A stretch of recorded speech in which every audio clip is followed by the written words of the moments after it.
کہتے ہیں کہ ایک دن گاؤں کے کنویں پہ عجیب ماجرا ہوا کہ جو بھی ڈول کنویں میں ڈالا جاتا وہ واپس نہ آتا جبکہ رسی واپس آ جاتی۔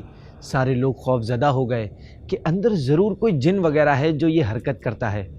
گاؤں والوں کی پریشانی دیکھ کر ایک بندے نے اندر جا کر راز معلوم کرنے کی حامی بھری، مگر ساتھ ہی ایک شرط لگا دی کہ میں کنویں میں اسی صورت میں جاؤں گا جب رسہ پکڑنے والوں میں میرا بھائی بھی شامل ہو۔ شرط پوری کر دی گئی اور اس کے بھائی کو بلایا گیا۔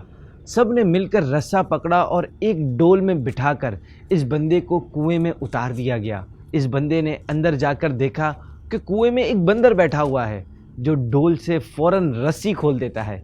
اس بندے نے اپنی جیب کو چیک کیا تو اسے گڑ مل گیا۔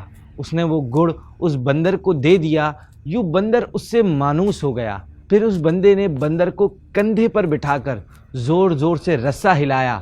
گاؤں والوں نے رسہ کھینچنا شروع کیا اور جوں ہی ڈول اندھیرے سے روشنی میں آیا تو لوگ بندر کو دیکھ کر ڈر گئے کہ یہ کوئی بلا ہے جس نے اس بندے کو کھا لیا ہے اور اب اوپر بھی آ رہی ہے۔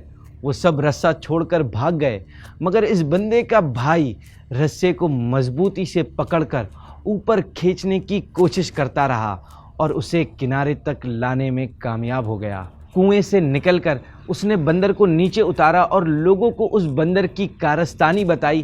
پھر کہا کہ میں نے اسی لیے اپنے بھائی کی شرط رکھی تھی کہ اگر میرے ساتھ کنویں میں کوئی پرابلم ہو تو تم سب تو بھاگ جاؤ گے، جبکہ بھائی کو خون کی محبت روکے رکھے گی۔ اور ایسا ہی ہوا۔ کوئی لاکھ اچھائی کرے مگر خونی رشتے آخر کار خون کے رشتے ہی ہوتے ہیں۔ ان کی قدر کریں، کسی اور کی وجہ سے اس رشتے میں گیپ نہ آنے دیں۔